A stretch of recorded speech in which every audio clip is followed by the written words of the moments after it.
Hey traders, TG Watkins here. It is March 13th when I'm recording this, and honestly, there's not too much to really be able to say around here.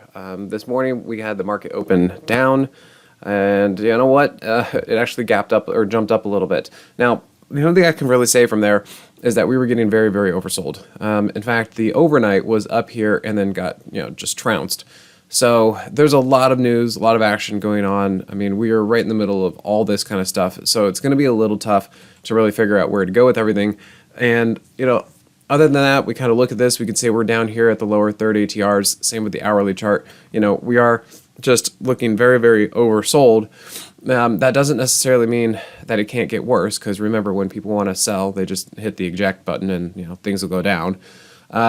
But with news, we could always get little bits and pieces that try and help keep things afloat. Okay, we've got this or that, and they're going to try and stop here, and that, your deposits are going to be whole and whatever. And so it'll give little pops of hope kind of thing.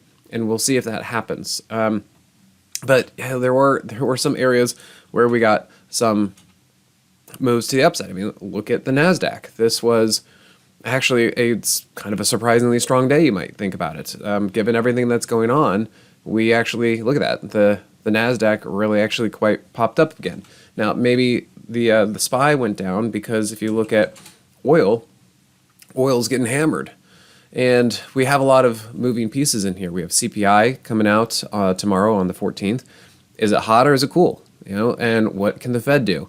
Maybe the idea of the Fed stopping raising interest rates is now on the table because of what's going on with the banking industry, and that all these interest rates are finally starting to catch up and show some stuff. But then what if they do pause and inflation continues going on? So they are really stuck between a rock and a hard place. And XOP and energy related stocks going down is probably going to start being indicative of the strongly contracting economy and recession. So kind of keep an eye out for that. But then maybe the Fed stopping with interest rate hikes could be beneficial to tech stocks. And so maybe that's something like why we saw the NASDAQ and maybe even Amazon kind of up today.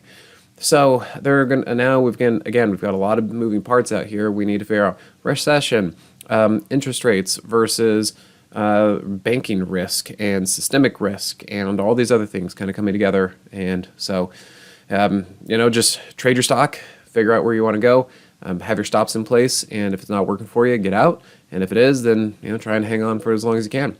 So, all right, guys, we'll see what CPI does tomorrow, and we'll catch you next time. Hey, TG here with Simpler Trading. Thanks for watching. If you enjoyed this video, be sure to leave a like or comment below. Also, make sure to subscribe and click that notification bell so you can stay up to date with my market analysis. Or you can join my free newsletter with the link in the description. Good trading, and I'll see you at the next video.